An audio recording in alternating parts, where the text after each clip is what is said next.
just fades out gradually like that. You know what I just realized, Mac? What? I'm going to have to update that countdown on a weekly basis when the season starts. That may have been a bad idea.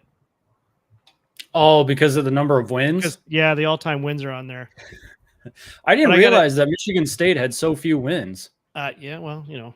I've only got like 700. Of course, Oregon doesn't have many more than they do, too. It's like Oregon's the Michigan State of Oregon. Yeah. I got a quick question for you, though. Okay, hit me. What's your I'm locked in pre-show ritual? I'm locked in pre-show ritual. Ready to go. Ready to go. Let's see. I grab a workout with mere minutes before the stream is about to start. Fly through that, quickly grab a shower, be 15 minutes late to the pre-show meeting, sit down panting because I'm so freaking late. My hair's still wet. And then we start the show. It's pretty great. That's a great ritual there. Also, I cut my finger while working out and it hurts. Oh, man. Okay. Yeah. Well, here's my ritual. And I got to play this for Brandon because he's out there in the chat already. So here we go. You ready? All right, go. Good job by J.J. McCarthy. Take the handoff. And now advantage is going to throw a pick. They give it to Corum. Up back. Corum. Touchdown, Wolverine.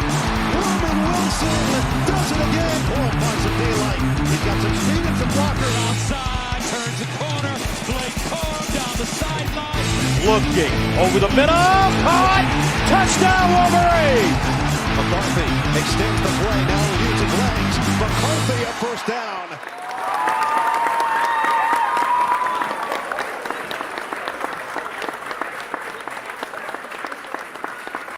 I love that. That is the greatest intro ever. Are you? Oh no, Mac is frozen already, and the show is just getting started. Oh, come on! You're freezing up on me, man. Is everything going okay over there? Brandon's I don't in the know. chat. He's like, am I back? This is not the high quality that Brandon is used to from us. We got to get things together. Am I here? Am I back? I can see you. I can hear you. I hope everybody else can too. I'm moving. You're moving. Brandon, if you can hear him, throw it up in the chat that you can hear him. Anybody else out there? Say hello in the chat. Give us the battle cry from your particular school and your favorite fandom, and we will get the show going here. Unless you're an Eastern Michigan fan, then you can screw right off. Tom Carb says he lives. I assume he's talking about Jesus. I appreciate that. I think he's talking about me with unfreezing. Oh, you live. Yeah, but I'm not Jesus, so I'll throw that out there. I'm not. Yeah. Similar hairstyle according to the white version. But, you know. Brandon says it was a sign stealing. I swear that's the only way they won. Damn Michigan. Darn it. All right. As we get going here, everybody out there in the chat, good to see you out there. Again, just let us know where you're from or your what did I say earlier? Oh, your battle cry for your school, whether it's Go Blue or one of the other bad ones. Tonight, I shouldn't say that. We're a Big Ten channel. Not really. Let's be honest. We probably need to change our name. Yeah, we're more of a Michigan channel, but we talk about the Big Ten from a Michigan perspective, and Tom Carb says yes. And we'll just leave it there. By the way, you'll notice I have changed up the ticker. We now include all of our member names on the ticker, which was surprisingly easy to do. Join the team: Blue Wolverine, Tom Bouchard, Asian Posh, Doreen, and Jackson Johnson is out there. I don't even know if he knows he's a member, but he is. Jackson Johnson over at Voice of College Football, who is the resident encyclopedia, knows all of the shows at the top of his head and when they're going to be on and all of that. Looking at the chat here, Sam Armstrong says, "Go Blue. I threw up watching James Franklin talking about his team, and Big Ten Network was loving them, saying they're going to win the Big Ten. He can't beat us or Ohio." What do you think? You can't. Not yet. But I don't know. I mean, so that's the funny thing. They're the only team coming into the season, at least as far as Big Ten's concerned, that doesn't have a question at quarterback. So, I mean, it's the question. Honestly, the only question with Penn State this year is whether or not James Franklin is going to James Franklin. If James Right. Franklin doesn't James Franklin, then James Franklin might actually win a championship. But if James Franklin's, then he's going to James Franklin his way all the way to the unemployment line. So, yeah, that'll James be interesting. Just real quick, what do you think? What does he need to do to keep his job? I know we shouldn't say that because it's always, oh, he's in the hot seat, and they do one little thing. But I mean, James Franklin's been coach there for a while now. If he misses the Big Ten and misses the national championship, is he in trouble? No, okay. So no, because they're not Ohio State. So I don't think that Penn State and Michigan are kind of on the same level where if you go 9-3, 10-2, you're not going to get fired, but you're also not going to make your fan base very happy. Right. So if Penn State coming into this season, I mean, this season might be a bit of an outlier in terms of expectations, and that outlier might be enough to get James Franklin like officially on the hot seat because he's got everything that he needs to win a national title this season, or at least win the Big Ten. But I can tell you, if he loses to Ohio State, then he absolutely has to win the Big Ten, or else he will at the very least be on the hot seat. And I don't really understand, or I don't know how he wouldn't be at that point. But the thing is like, what do they actually need to do to beat Ohio State? James Franklin just has to get out of his own way. That fourth down call against Ohio State last season, I mean, they had Ohio State on the ropes, and he blew it. Just like Ohio State had on Michigan. They had Michigan on the ropes and they blew it. They actually, I don't think they ever had Michigan on the ropes. No? All right. No, that's the thing. Michigan came in with the perfect game plan and imposed Michigan knew they weren't going to score points on Ohio State. They didn't have to. And that was the thing. Have to, yeah. They didn't have to. They just needed to play some good defense, and they did. So, yeah. Tom Carp says, go blue. Brandon says, hail to the victors. Hail to the victors. Timothy is out there. Hey, Timothy, how you doing? He wants to know how if we like to be on his show Monday. Thought it was great. Had a good time. Yeah, had a great time. You inviting us. And our good friend Blue Wolverine is out there. Blue Wolverine, did you see your name in the ticker? It's right there because you're on the team. It is. You're a member. You're a member, and your name is right there. Whether you knew it or not. Or like it or not. Or like, yeah. So tonight, here we are 9 minutes in, and I haven't even said what we're talking about tonight. We've got a few topics on hand. Ryan Day talked a little bit about Big Ten title games. We're going to talk about Blake Corum and his thoughts on Michigan and Bryce Underwood. We've got some Michigan injury updates, Big Ten media days, and Joel Klatt talks about Michigan surging in 2025. It's a lot, and we only do a 90-minute show, so we may not get to all of it, and we may call some audibles there in the middle. But we're going to do our best here, and Mac is going to talk faster than normal because he's a ginger and he can do it. What does that have to do with anything? That just means I don't have a soul. I wanted to throw it in there. All right. And our friend EP is back. EP, how you doing? Good to see you again. He said, sorry about that. She says, I don't ever see them getting rid of James Franklin. He took on that job when nobody in the country would touch it. Ooh, that's a good point. That is a good point. Wow. Okay. Beyond that, though, aren't we? Well, yeah, I mean, okay, so it kind of depends on how much goodwill James Franklin has with Penn State at this point. And actually, okay, so EP, I'm glad you're back, despite the fact that we had a falling out last week.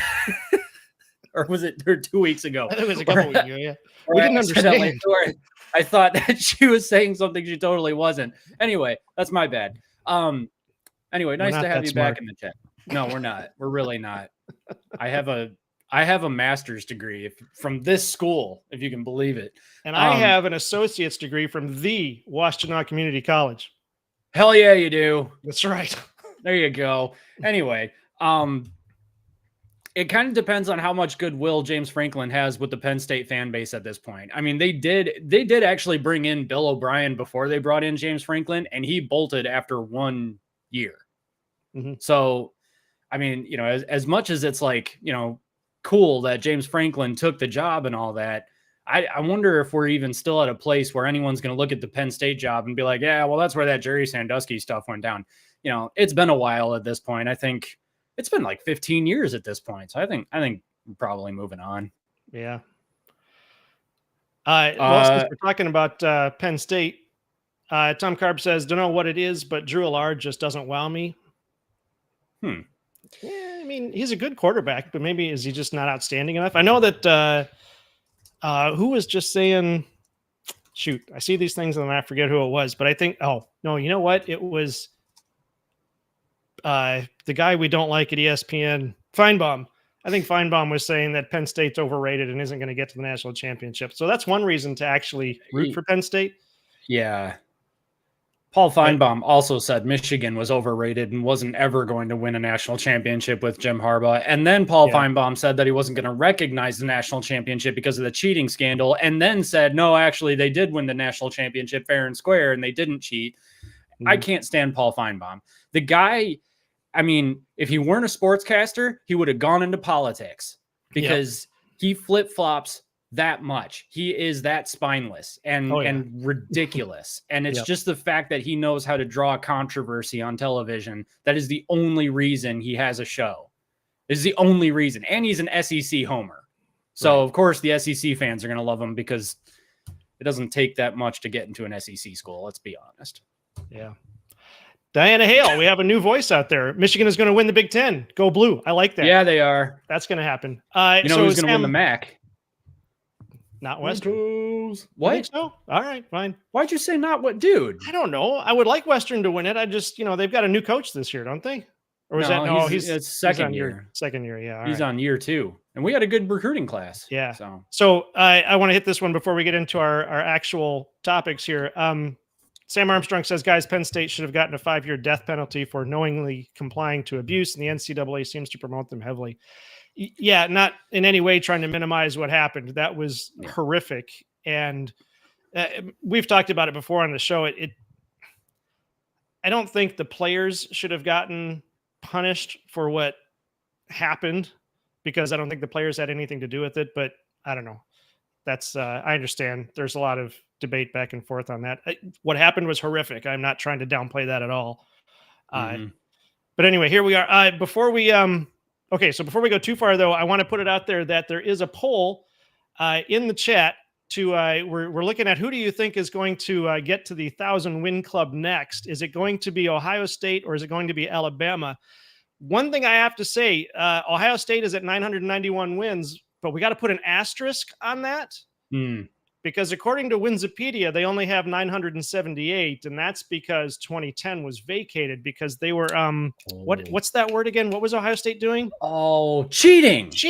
Yeah, that's right. For like 8 years, and they only lost one season. So we're saying they have 991 wins with an asterisk. It might only be 978. So otherwise, Alabama has 988. So they both have the potential to get to 1,000 this season. I mean, who's it going to be? What if we didn't count the seasons that Alabama cheated? I mean, did they have a win in the 21st century at this point? The SEC never cheats. They've never played players under the table. They've never, they've never played ineligible players. Nothing. They've never taken recruits to strip clubs. It's never happened. Right. It has never happened. Right. Mm-hmm. All right. Before I get any more chats in here, college is a scam. Hey, Buckeyes Battle Cry is out there. Hey, you're right. Yep. You're right. Well, okay. So EP is chuckling at us. Thank you very much. Appreciate that. Really. She's laughing because I was an idiot last 2 weeks ago. Well, it's important to point out she's not laughing with us. She's laughing at us. And I think that's just heartwarming, really. It's justified. It's justified for sure. Justified, yeah. Blue Wolverine celebrates 14 months of membership. Again, I want to point out you can get your name there in the ticker if you become a member. It's only 99 cents a month. Cheap. Some might even say useless. Some would say useless because we haven't figured out what you get for that yet. We're working on that. Yes. If you prepay now, you'll get something later.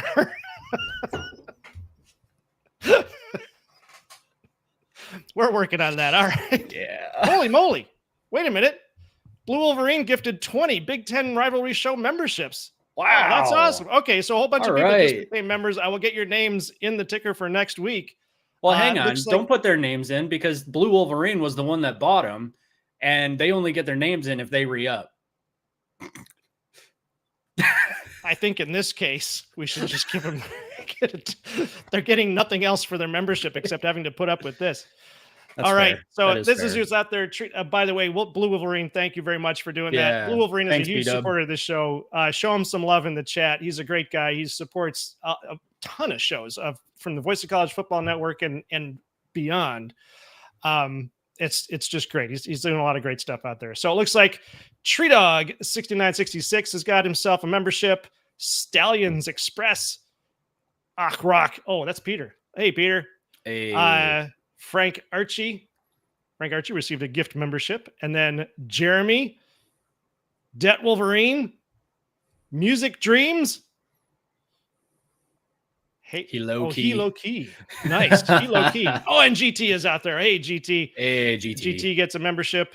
And okay. That was weird. Okay, so Defending the Natty gets a membership. Landscapes by Focal Point gets a membership.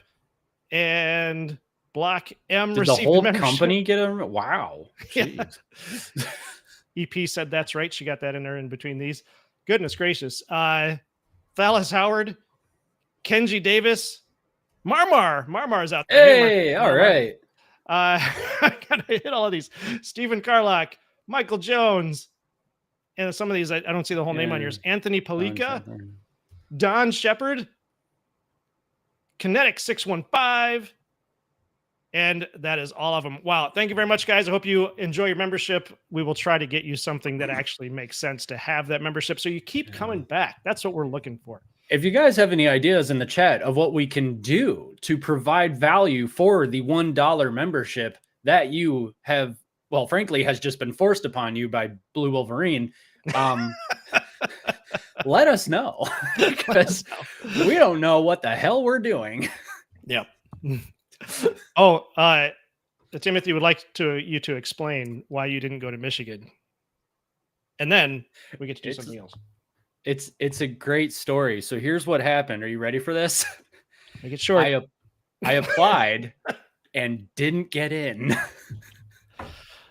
And that's all there is to that. All right. So we have also a sponsor. We're going to do the sponsor, and then we're going to talk about Ryan Day. So, Mac, are you ready for this? No.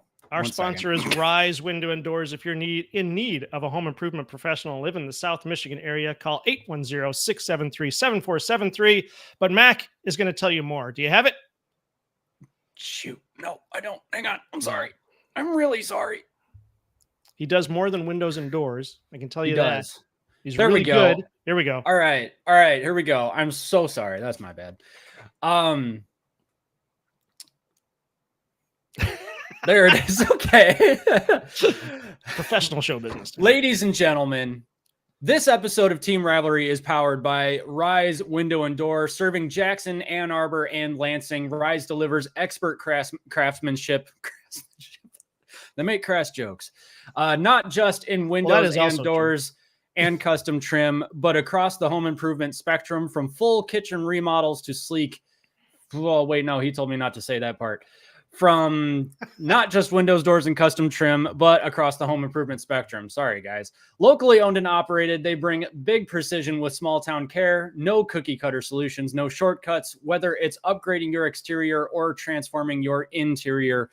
Rise Window and Door handles every detail with the care and precision you want for your home. Call 810-673-7473 or head to risewindowdoor.com to schedule your free consultation today and let Rise help you realize the vision you have for your home. I know I totally bastardized that ad read, but listen, guys, they are really awesome. It is really cool of them to support the show. They do a fantastic job. They have glowing reviews from everybody that they've worked with. So if you do need anything as far as, wow, worst ad read ever, thanks, wife. I appreciate you so much. If you guys need any home improvement work done on your house, they're the only ones you should be calling. So definitely give them a call. And thank you to Rise for sponsoring this episode. Yeah, thank you very much. And actually, I was going to point out too, he actually does custom work like on the job. He's told me that he's been asked to do things like building a gate. It wasn't even part of the job, and the woman said, "Can you build me a gate here?" And he's like, "Yeah," and he put it together, and she loved it, and that was awesome. So he does great work out there. Nice. And all right, thank you for reading that ad, Mac. That was good. Yeah, I pinned it in our group chat now, so I'll never forget it. This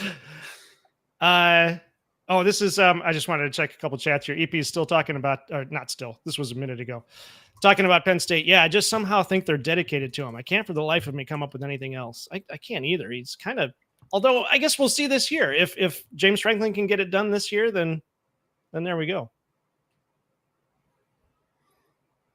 Right?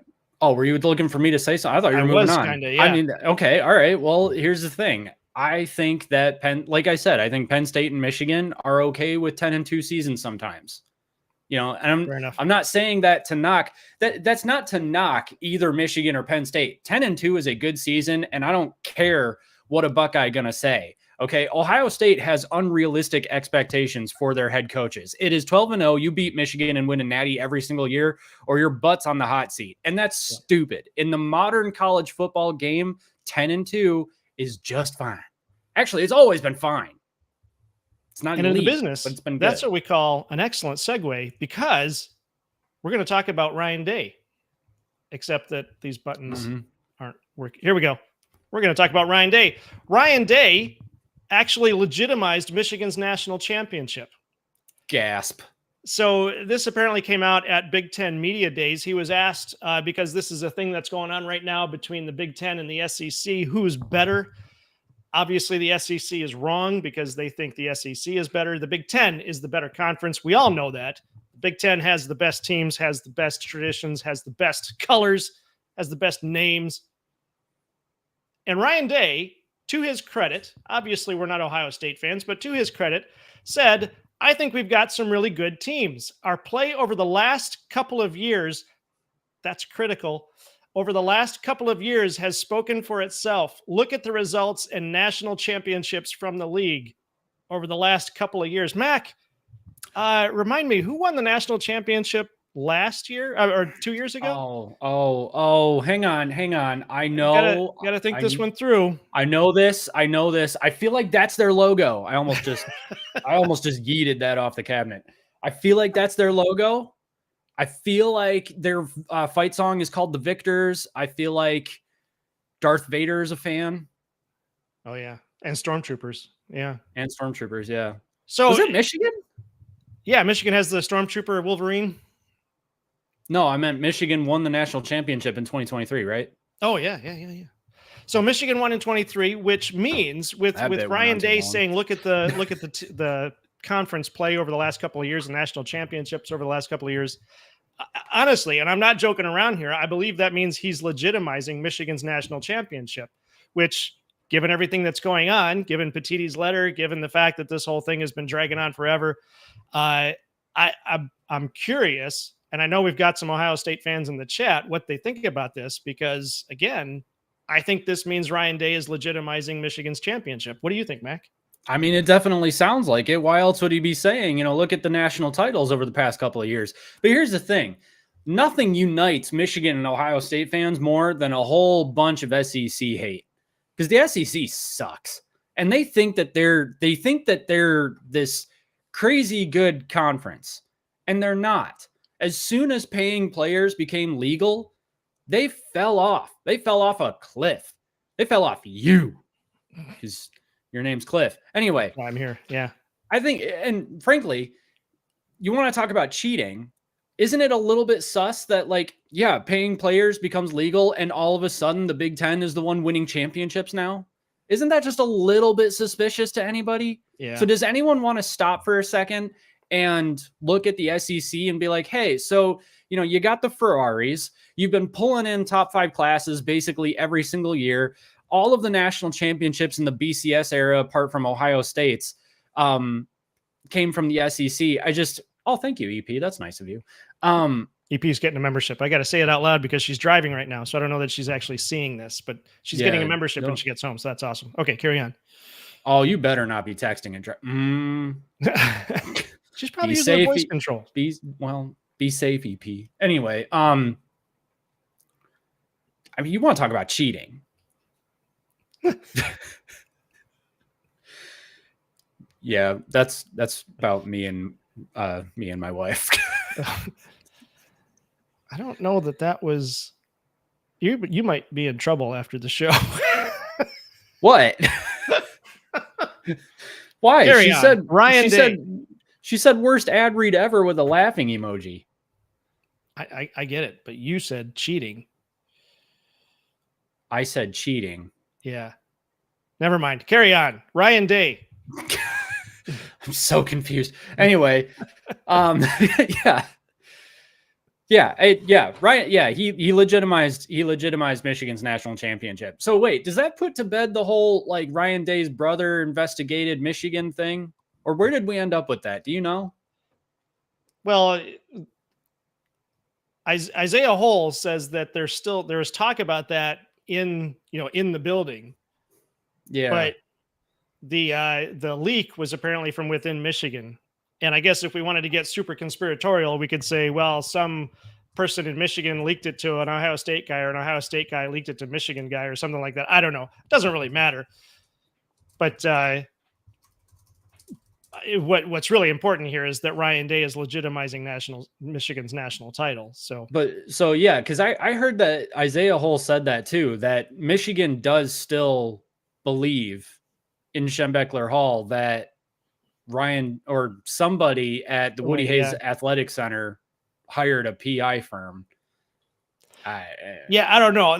We could speculate on that one, but I know that they're trying to figure out, who took that picture at CMU. Was that, I'm not even sure if they proved that was Connor Stallions or not. Let's just for the sake of argument say it was. Yeah, I was going to, But then also whoever took the video of Connor Stallions from the Ohio State sidelines, somebody took that video.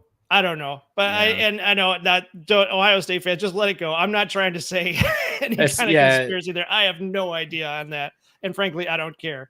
So I can't imagine for a second that Ohio State actually hired a PI firm to look into Michigan, because if that happened, that is the ultimate wuss move. Like Michigan fans are already making jokes about how Ohio State is soft. If that actually happened, they can't beat us on the field, so they're going to hire a private investigative firm. Come on. Like, that would be just bad. Hey, what's up, Kinetic? 615. Blue Wolverine pointing out, everybody like the video. If you don't mind, if you enjoy what's going on here, and if you do, I would like to understand why. Give us a thumbs up, give us a sub. And we're just here to have fun, talk some football. Obviously, that's what we're doing. ESPN is still picking Ohio State to win the Big Ten. They've been saying that for 4 years. Yeah, that's true. All right. Topic number 2, because we weren't going to talk about that one for very long. Blake Corum. Blake Corum has made some comments on Michigan. Man, these controls are not as fun as I would like them to be. So Blake Corum on Michigan. Blake Corum recently said, and I don't know if this was at Big Ten Media Days. No, this was on the Rich Eisen show. Blake Corum was on the Rich Eisen show. Everybody, as we know, Blake Corum was the standout running back at Michigan he was there for 21, 22, and 23, wasn't he?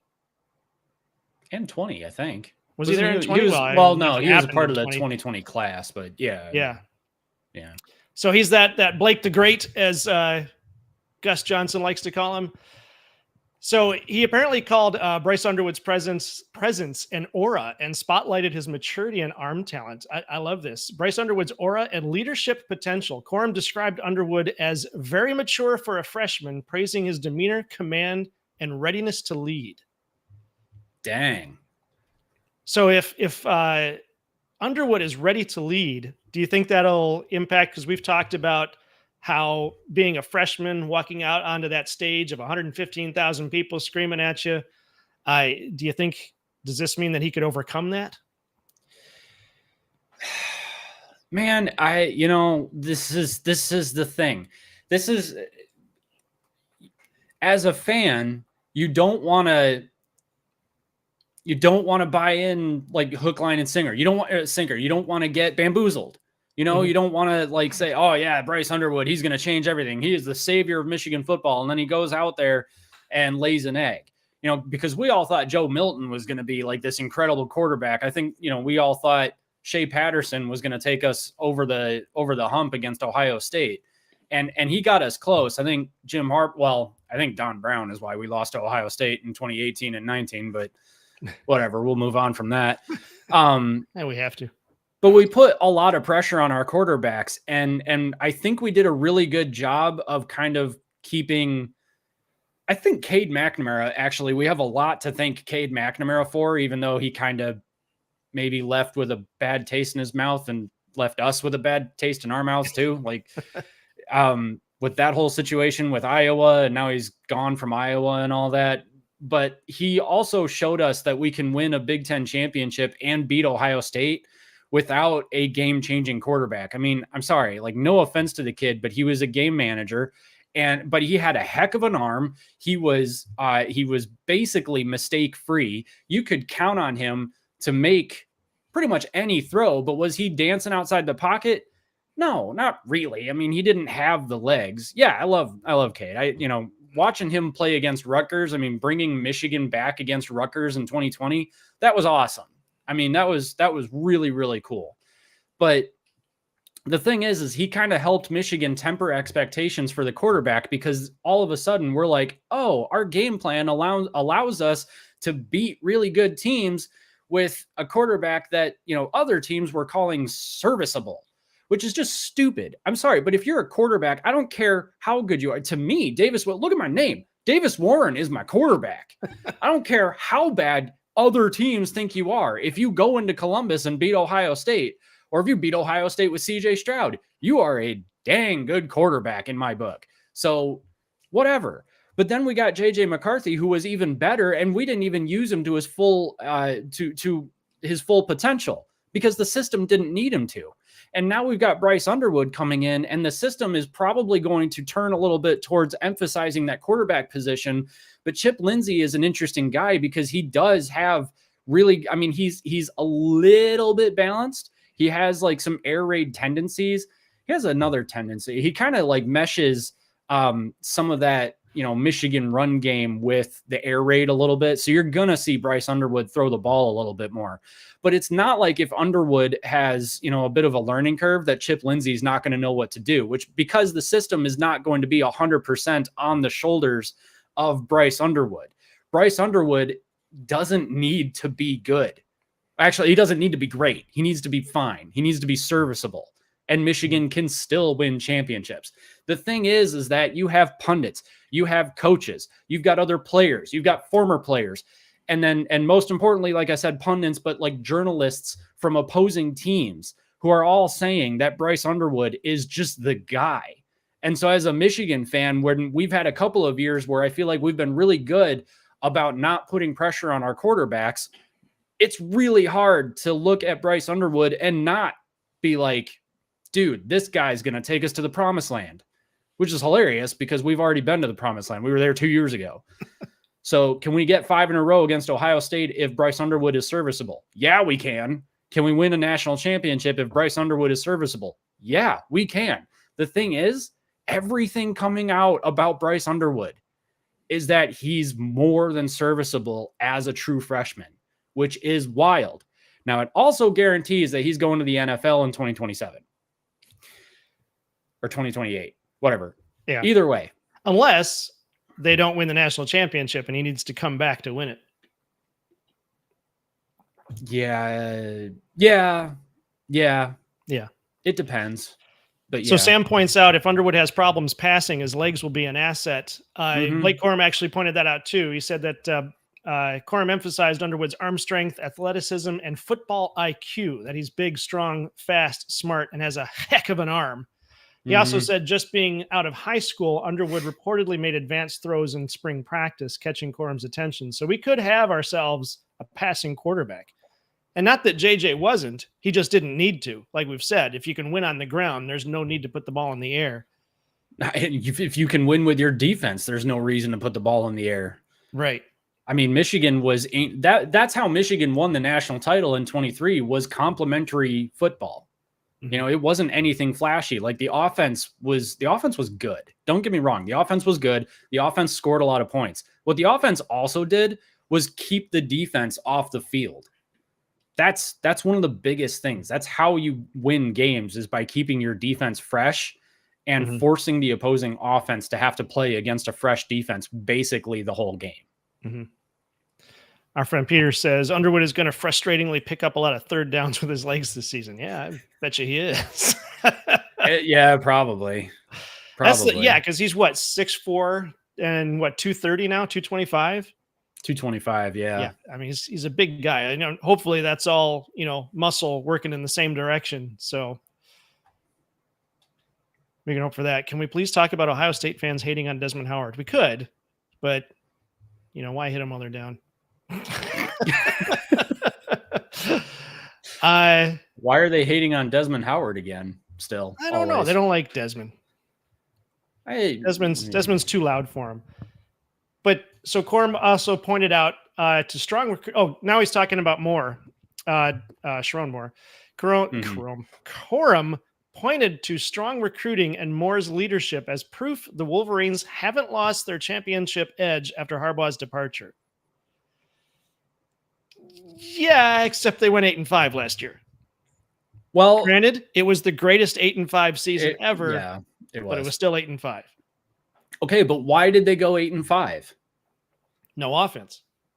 Well, no offense, but because first off, everybody graduated. Okay, everybody graduated.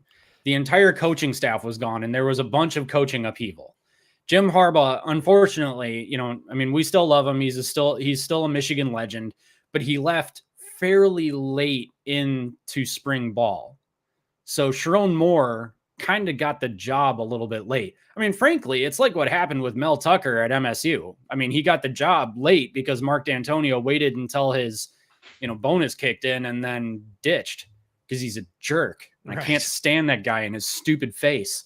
But Sharon Moore, he was kind of shafted in a sense because of that. Now, Jim Harbaugh, maybe that's just how the contract stuff worked out with the Chargers and all that. It sucks, but it is a business and you got to do what you got to do. I mean, he brought Michigan a national title. If Michigan goes 8-5 the next season, whatever. I mean, again, if we had to go 8-5, this is the way that you go 8-5. You beat Ohio State, you beat Alabama in the bowl game, and then you come into 2026 with all of the momentum and basically that entire team that beat Ohio State and Alabama coming back with better pieces, better additions that came in over spring ball. Yeah, Warsaw's Bounty here points out we didn't have a QB last year. And I think that was the frustrating thing. I think everybody's talked about that. We went through we had Davis Warren, Alex Orji, and Jack Tuttle. Wasn't there another one? No, that was the three. So they cycled through all three of them until finally Davis Warren, finishes out the season and has a fantastic finish to the season. You couldn't ask for a better end to the season. That's what made it so great. We beat all the rivals. You still go 8-5, so that wasn't cool. But beating all the rivals and then beating Northwestern, Ohio State, and Alabama, bang, bang, bang. Davis Warren did that. He kept things from getting out of hand. I understand Davis Warren didn't push the offense forward, but at the very least, he kept things from getting out of hand. So that was, there's that. Well, I mean, you could also say that 5 losses is already out of hand. Well, sure. Yeah. But I mean, in those games that he played in, yeah. Here's the sadist in me coming out though, right? I am kind of glad that we lost the 5 games that we lost, because think about it.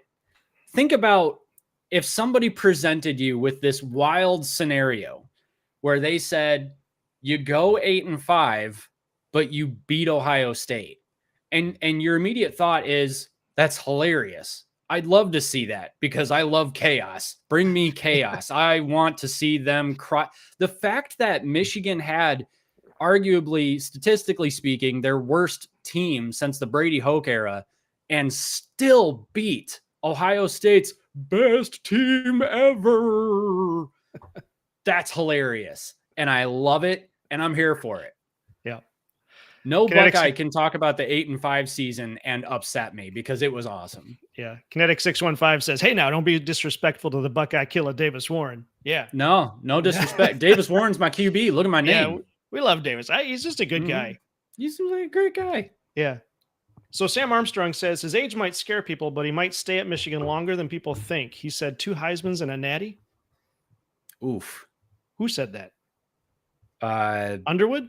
Well, if Underwood was talking about himself, man, oof. Yeah, well, yeah, he's still 17. I don't think he's even 18 yet. Yeah. Well, so yeah, he's a kid. Boris Warner says Underwood is going to be great as a dual threat. That's what it looks like. That's what we're hoping for. That is going to be fun to watch. I was going to say, I remember, I don't know, would we consider Devin Gardner to have been a dual threat quarterback? Yeah. He was supposed to be. I know he could run. I mean, he could throw too. It's just they didn't. Well, yeah, actually, he could definitely throw. I was there for that game against Indiana where he set the single game record for passing yards, and I think Michigan set the single game record for total offense in a game. Yeah. So I just remember we used to call him Quarter Mile Gardner because he'd run to each side of the field like 4 times before he went forward. Yeah. And well, it's because, with all due respect, he didn't have an offensive line because the offensive line didn't have a coach. Even like, dual threat quarterbacks. So I'm thinking even like Denard. I don't know that Denard Robinson could even be considered dual threat because he just wasn't big enough. So he could run, obviously, but he had to get out in the open. Yeah. I know he could throw the ball, but I'm thinking like JJ was, I don't know if you consider him dual threat either, just because he wasn't a big guy. So when he ran, he didn't get a ton of yards, but he could run, but he couldn't run a lot. Or he didn't run a lot. Or wait, who couldn't run a lot? JJ McCarthy. No, he could run. He didn't need to. He didn't need to because he had Blake Corum there and the Don. But I'm just thinking because of his size. I guess what I would see Underwood as a dual threat quarterback because he can clearly throw, but because of his size, he can actually run and maybe throw off a couple of blocks too. Yeah, no, it's not size. Thinking. I get what you're saying for sure. It's not size though that makes you a dual threat quarterback. It's the fact that, I mean, both of them had legs to begin with. I mean, everybody's got legs. Well, crap. No, actually not everybody's got legs. No disrespect meant, sorry. But JJ McCarthy, absolutely a dual threat quarterback. It's just Michigan didn't need him to be most of the time. In fact, Michigan didn't really need him to be all that good, period, most of the time, because Blake Corum and Donovan Edwards were just destroying. Well, the offensive line and the defense in general were just destroying opponents. Devin Gardner was absolutely a dual threat quarterback, but he couldn't really utilize his full potential because they didn't really have an offensive line.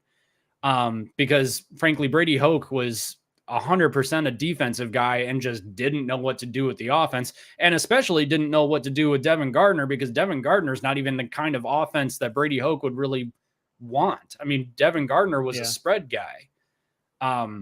So, and then Denard Robinson, he didn't necessarily have the size, but the fact that he could still run and throw, I mean, yeah, he was a dual threat quarterback. Okay, Kinetic 615 says Underwood said on the Rich Eisen show a while back he wants a natty and multiple Heismans. Boom. I mean, best of luck to him. Multiple Heismans is not. One Heisman is not an easy thing to do, much less more than one. Archie Griffin is the last one to win multiple Heismans, right? I don't know. That's a stat I don't remember. Yeah. Peter might know that.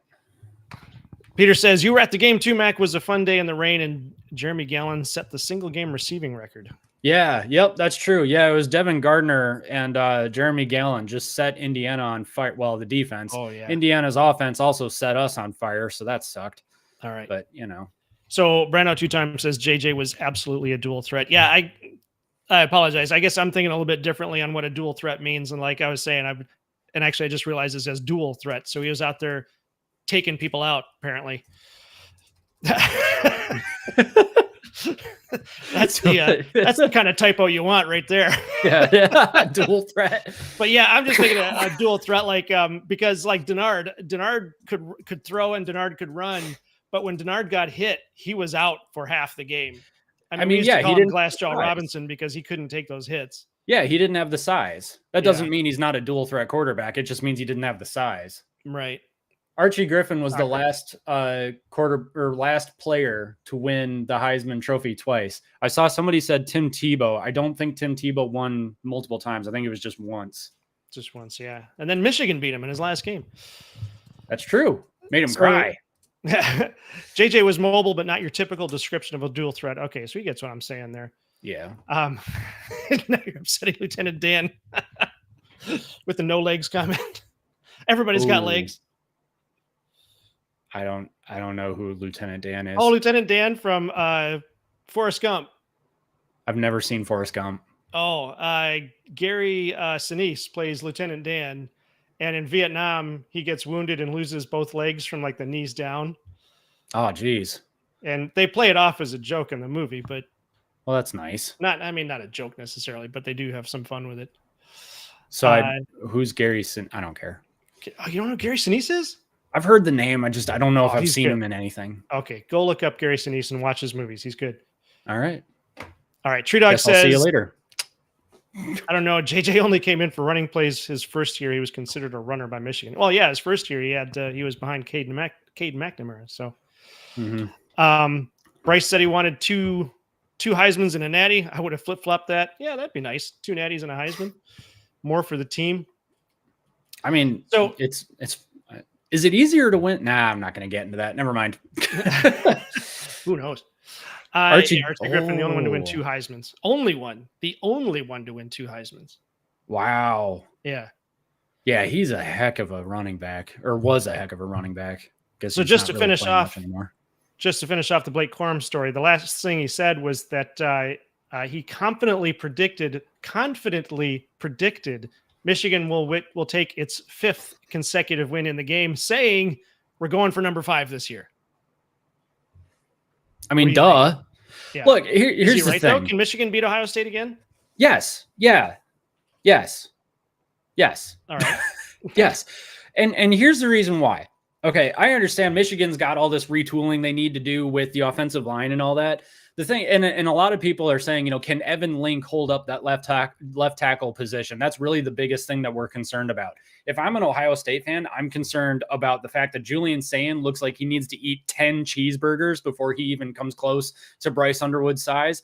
And 2, the fact that Ryan Day has a real issue with offensive line play in general against Michigan anyway, especially because Michigan's defensive lines are always incredible.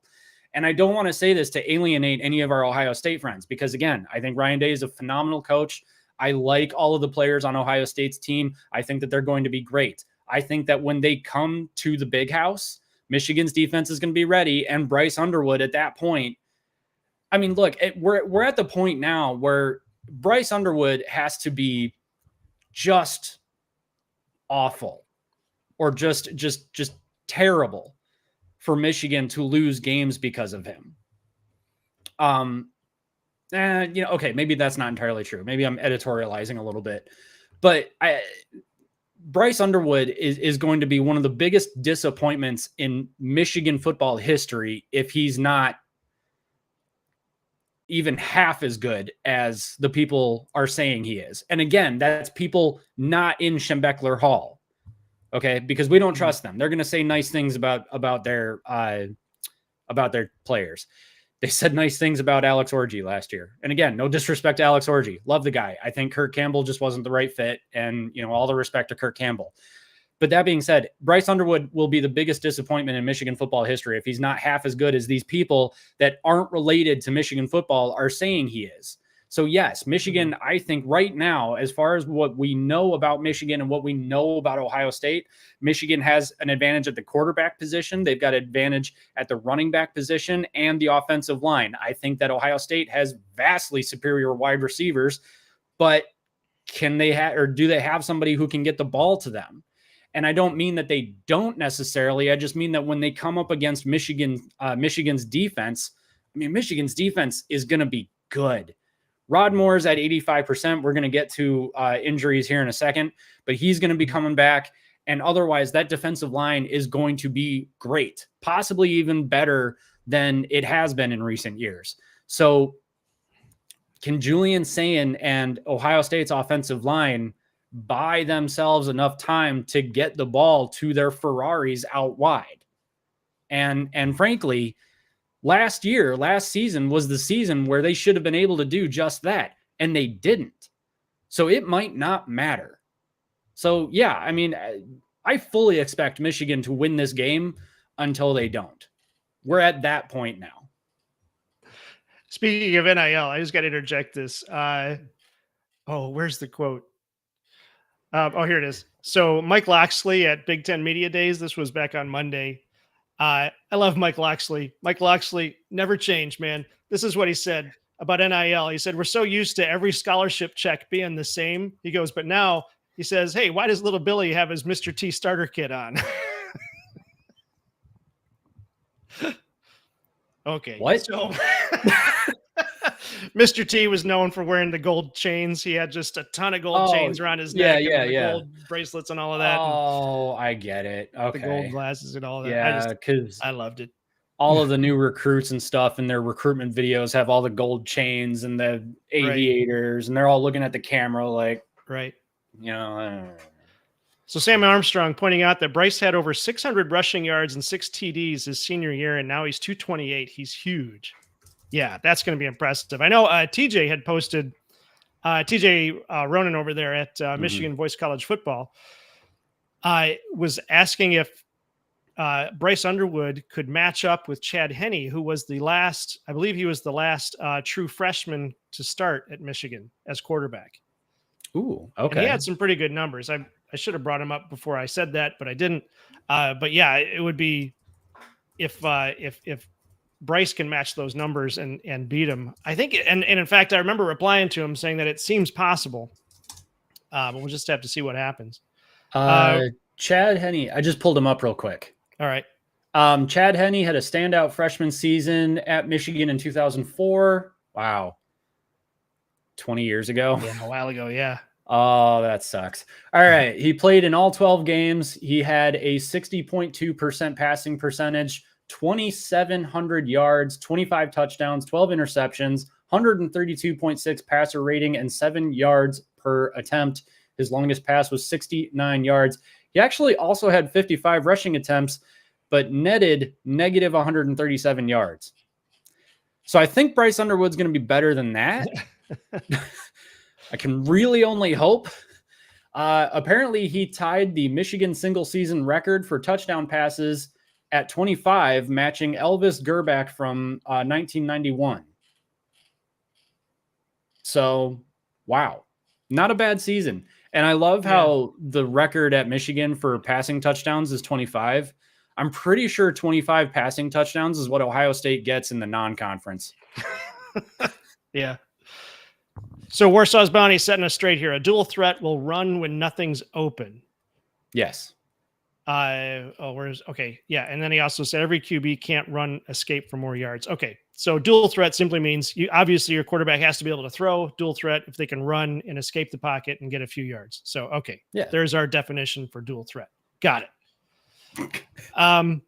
Oh, hey, EP. EP just became a member. Thank you, EP. Appreciate that. Hey, thanks, EP. Awesome. Glad to have you on there. I will put your name in the ticker for next week. You can watch the show and say, hey, my name's in the ticker. It's $1 well spent. And that's all you get for it right now. We're working on it. I saw Blue Wolverine had some ideas in there in the chat. We will look through those. He said, obviously members only content. So we might do some of that. We'll come up with something. We'll make that we'll make that 99 cent per month count. We will find a way. T-shirt? A t-shirt for 99 cents? Well, no, we could give him a picture of a t-shirt. We could have okay. All right. A picture of a t-shirt. Blue Wolverine says, welcome, EP. Tell you what, we'll live stream for an extra 5 minutes. Mike Vick was a definite dual threat. Yeah, but that was off the field. Yeah. Tell that to the dogs. Yeah. So next, okay, we wanted to get into Michigan, the injury report. Yeah, we got some injuries to talk about. Michigan football is monitoring some.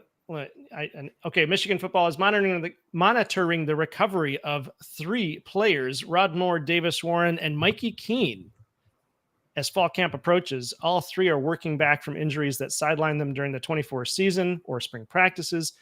The updates suggest cautious optimism, facing uncertain timelines for return.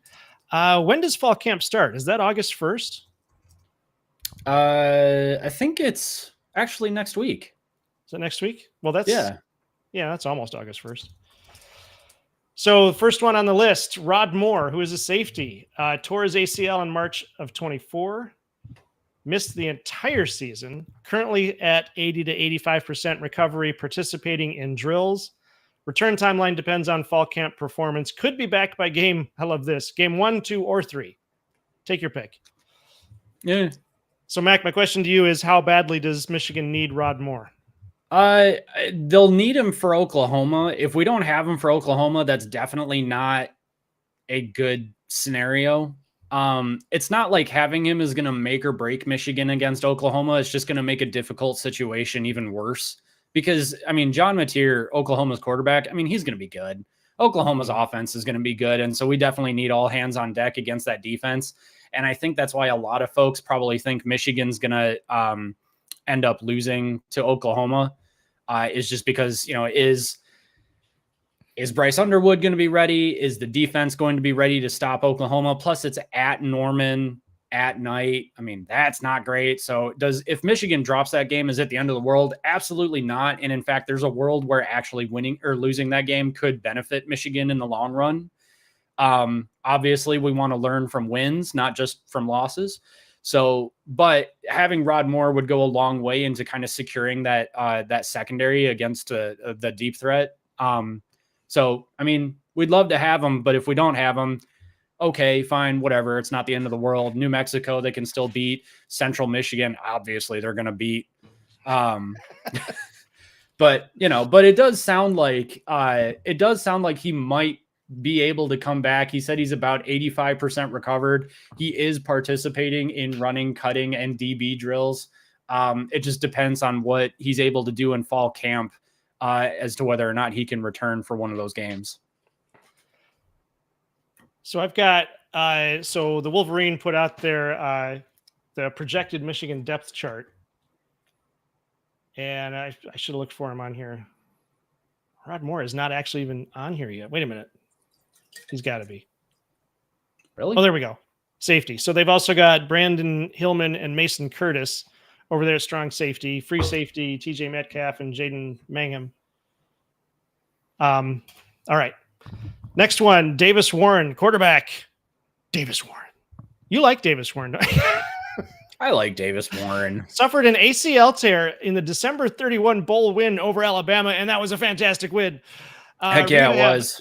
Rehab is ahead of schedule with positive feedback from trainers. No set return date, but he's preparing mentally and physically to be ready if called upon.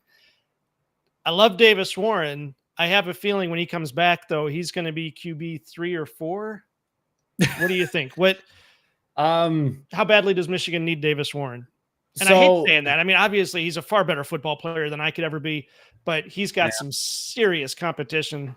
So, yeah. The interesting thing about Davis Warren is that from a Michigan perspective, he's actually the most experienced quarterback on the team. Right. And that's, but okay. So Mikey Keene, in terms of absolute experience, it's Mikey Keene, obviously. Yeah. What up, Keegan? Mikey Keene has, from an absolute experience perspective, he's got the most experience, but Davis Warren has the most experience against other Big Ten teams. Right. So, but that being said, I mean, I'll put this out there right off the bat. I think QB3 is a battle between Jaden Davis and Davis Warren, and I think Davis Warren's probably going to win that. For some reason, the Jaden Davis thing just hasn't seemed to work out, which sucks because he was a massive recruit when Michigan picked him up. And it's interesting because he hasn't transferred. Like, I know some MAC teams that could use Jaden Davis on their team right about now. I mean, there was a point last year when it was, at the beginning of the year, wasn't it, Alex Orji and Jaden Davis were supposed to be like 1 and 2? No, it was Davis Warren all the way. Was it? It was always, it was Davis Warren and Alex Orji the whole time. Yeah. Yeah. But So how badly does Michigan need Davis Warren? I feel like they really need Davis Warren, but more as a coach. Now, if Davis Warren comes back and he happens to be healthier than Mikey Keene and Bryce Underwood needs to be taken out of a game, I mean, again, we're operating under the assumption that Bryce Underwood is going to be QB1. If Bryce Underwood is taken out of the game and Mikey Keene isn't healthy, then sure, just put Davis Warren in the game and hopefully he's only in there to play cleanup duty. Hopefully he's in there, to just kind of get some reps under his belt, like in the second half against New Mexico. I fully expect Bryce Underwood to be playing the entire game against Oklahoma.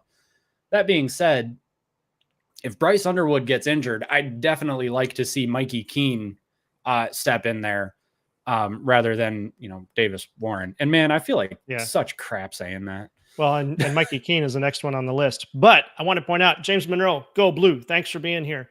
Hey, Keegan blue, pointing James. out, Keegan, thank you for the super chat. $1.99 from Keegan saying, anyone trying to hit the goal? Mac, you want to tell everybody what the goal is?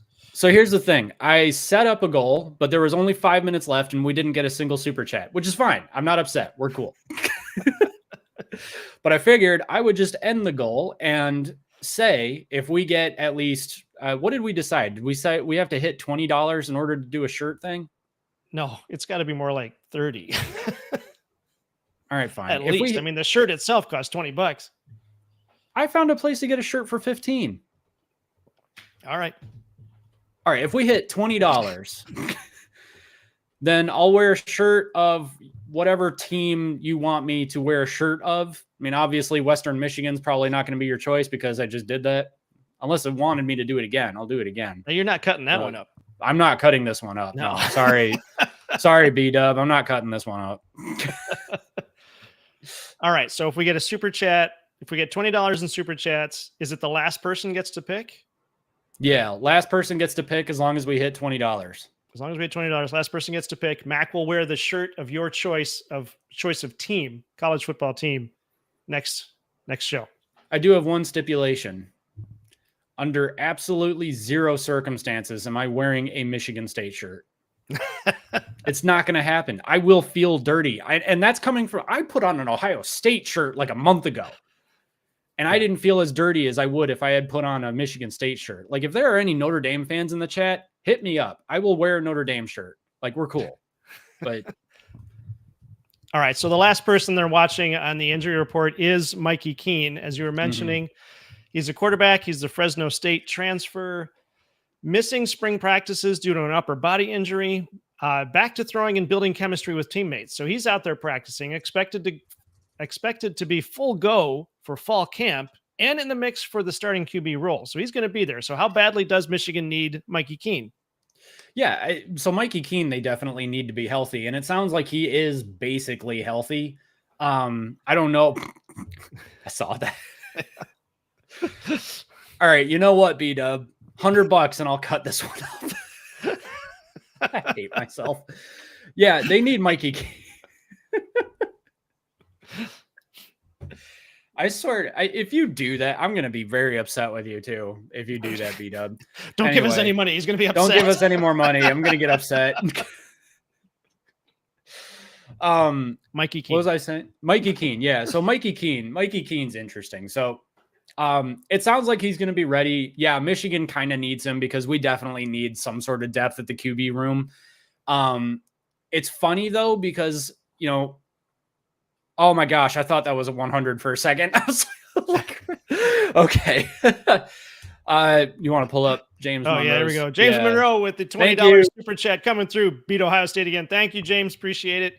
All right, so the goal has been met. So James Monroe, if you're the last one to do this, then you get to pick. So hang on. Yeah. So yeah, hold up. Oh, well, there's Tree Dog.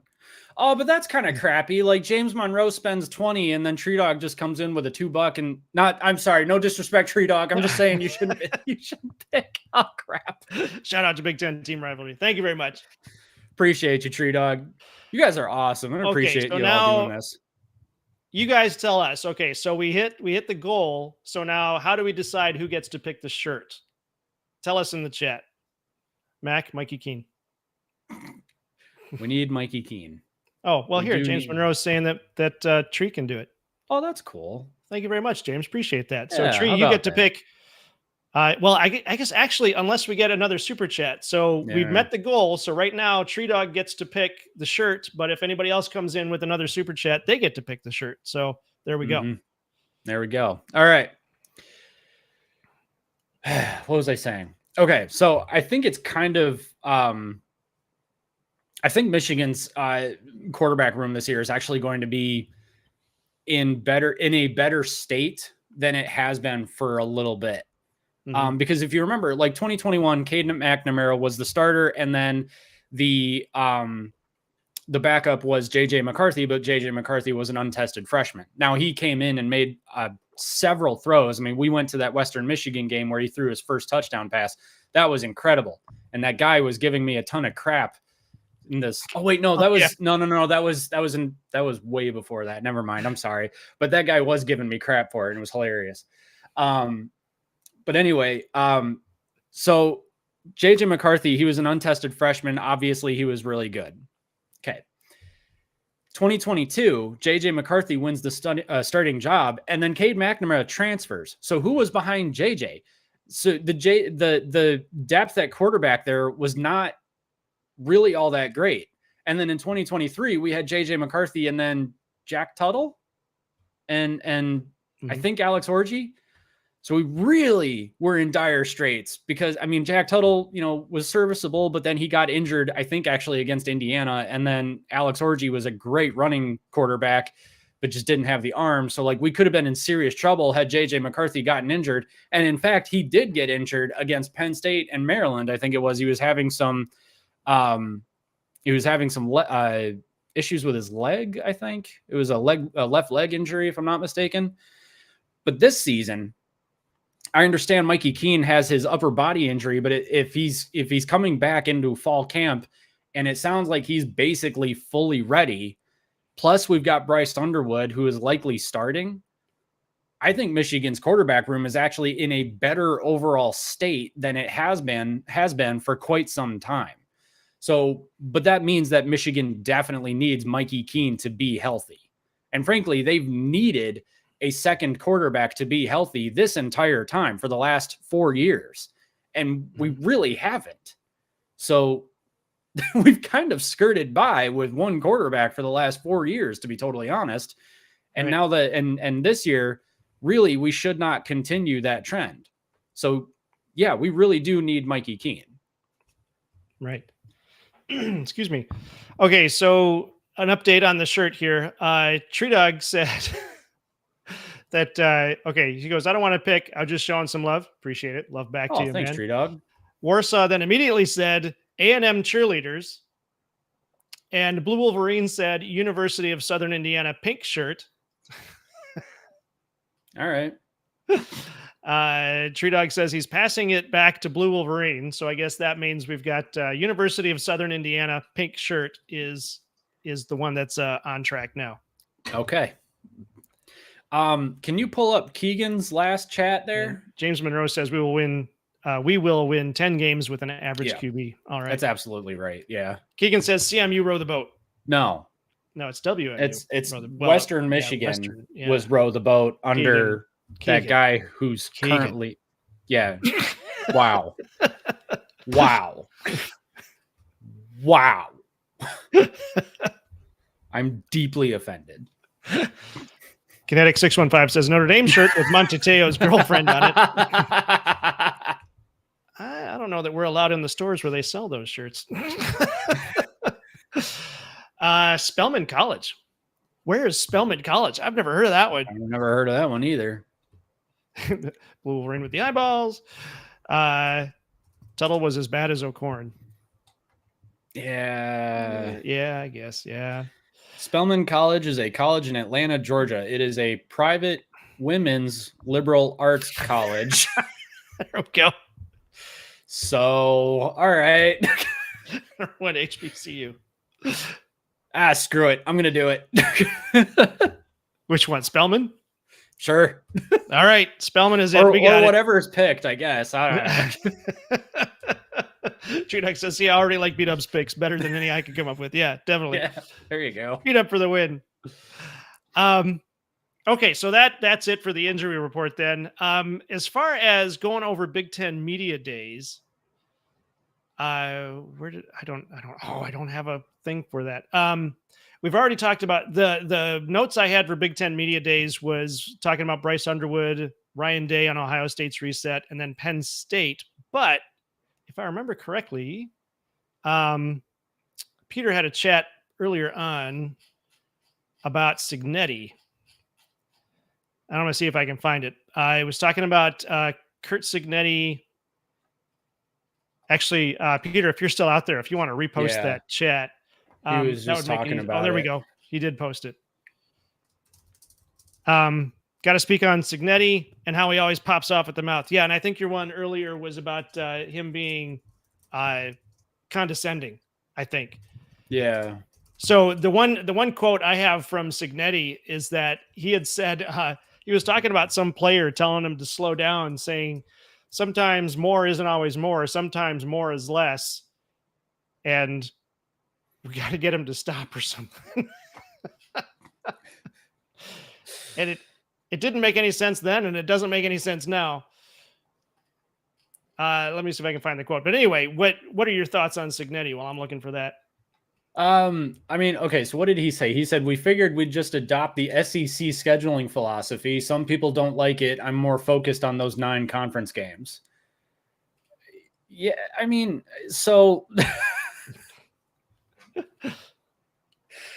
I don't know. I go back and forth on Curt Signetti because on the one hand, I love the attitude and all that. On the other hand, I'm like, dude, it's Indiana. All right. Like, no disrespect to the Hoosiers. I mean, obviously they beat Michigan last year and they gave Ohio State a run for their money for a second. Well, not really, honestly, but I think maybe you should probably not talk until you win something significant. You know, I mean, their schedule last year was not really that bad. I mean, Ohio State was really the first good team that they played, and they really didn't show up much in that second half. So I think maybe he should probably just not say anything until he actually wins something. Yeah. That being said, when was the last time Indiana had a head coach that talked as much smack as Curt Signetti did? I feel like they need that to become good. I mean, if he's got the attitude and the attitude helps bring in some players, more power to him. Yep. You know, I have at it, have a day, whatever. I don't care. And I hate the SEC. The SEC is so stupid. That's ridiculous. Actually, let's talk about that for a second with the SEC scheduling 8 conference games, just 8 conference games, but they add in Texas and Oklahoma, and then they always schedule an FCS opponent at the second to last week of the year. What? How is that allowed? And frankly, why is it that the Big Ten is held to a higher standard than the SEC, and yet the SEC is allowed just as many playoff spots as the Big Ten? Well, I mean, not really. I mean, right now anyway, it sounds like they're going to do this whole play-in thing, which I don't know. I mean, if I'm Tony Petitti, I want guaranteed spots for the Big Ten because, quite frankly, the Big Ten has to go through a more rigorous schedule than any SEC team has to, just by nature of the fact that we play more conference games than they do. So, yeah, I mean, pop off, Curt Signetti. I mean, he's absolutely right, even if it is just coming from the guy at the head coach of Hoosierville. All right, I no found disrespect to my Hoosier friends. It was more isn't always more. Sometimes less is more. So we're excited about it. I don't know. I don't know what it means, but Signetti said it. Says no one takes Indiana football. Oh, Brendan says no one takes Indiana football serious. Let's keep it a buck. I don't know what the buck is, but yeah. And I agree with Peter here. Having characters as head coaches is what makes college football awesome. Yeah, that's why I got to be honest. That's one of the reasons I loved Harbaugh. I'm sort of warming up to Ryan Day because he's a good guy, but he doesn't have a lot of character. He's just very flat in the conference in the press conferences and that. But he does have that cute little dance he does on the sideline. So I guess there's that. Cute little dance he does on the sideline. What? Or was that their warm-up thing or something? I don't know. Oh, where he had the whistle and was like, yeah. I don't know. That was dumb. That was really dumb. but he's a good guy. I don't Yeah. want to doing that. I like it. I like it when he's happy because I feel like he's under. I mean, he got so much crap for losing to Michigan last year that when he's happy, I'm just like, oh, good. All right, please stay in college football. Like, we're all a lot happier when the good teams are good. So, keep it a buck. A buck is okay. So keep it 100. Like 100%. Sorry, I can't keep up with the lingo the kids are using these days. It's just we are not hip with that jive. So, what we got here? Okay, so Keegan says Baker Mayfield planting the flag at Ohio State. A tradition begins. Well, that's not about Indiana. What are you, Keegan? But that was cool. I gotta admit. I think he was talking about something else, but that was awesome. Yeah. No, Baker planting Mayfield the flag was also at Ohio State. Yeah, with the congressman crying. Yeah, they almost tried to pass a law about that. Okay. Yeah. Sam Armstrong says that was Indiana's Super Bowl, beating us finally when we're down. Yeah, it was. What did we have? Like a 19-year winning streak against them? Was that well, game? No, because we lost in 2020. 2020 was the end of the 19-year winning streak. That's yeah. it. Yeah. Yeah. Right. Antoine. Hey, I haven't seen Antoine in a while. How you doing, man? Signetti is smart. I've long said, why should you play hard non-con games when they're just going to penalize you if you lose? Not mention you're going through a hard of Big Ten. You're not going through the hard time of Big Ten. Yeah. Yeah. Yeah. I mean, Indiana did last year was pretty fantastic. It was their best season in all of their history. So you got to give them credit for that. You do, but and we got to stop giving crap to Ohio State and Michigan when they schedule cupcakes in the non-conference because, I mean, freaking the SEC is scheduling FCS teams, right? So why should Michigan and Ohio State schedule Notre Dame or these? I was gonna say USC because they scheduled USC at one point, but they're not non-conference anymore, so never mind. I'm still not used to that. So Warsaw. I got to tell you, keeping it a buck from the OGS. From the OGs. Again, you lost me. Keeping it a buck from the original Gangstas. Oh, that one. All right. Come on, man. Yeah. Oh, I forgot Timothy had one back here I wanted to put up. Timothy over at Thunder Redmond, Michigan football. Like and subscribe to his channel as well. What if the very first game, what is the very first game of the Michigan defense that put historical facts and turnovers in one game before they go on the road to face Oklahoma? What does that mean for the Oklahoma offense? All right. So before Michigan plays Oklahoma, they play New Mexico. Yeah. So what has to happen in the New Mexico game to make that Oklahoma game look competitive? They just have to beat them.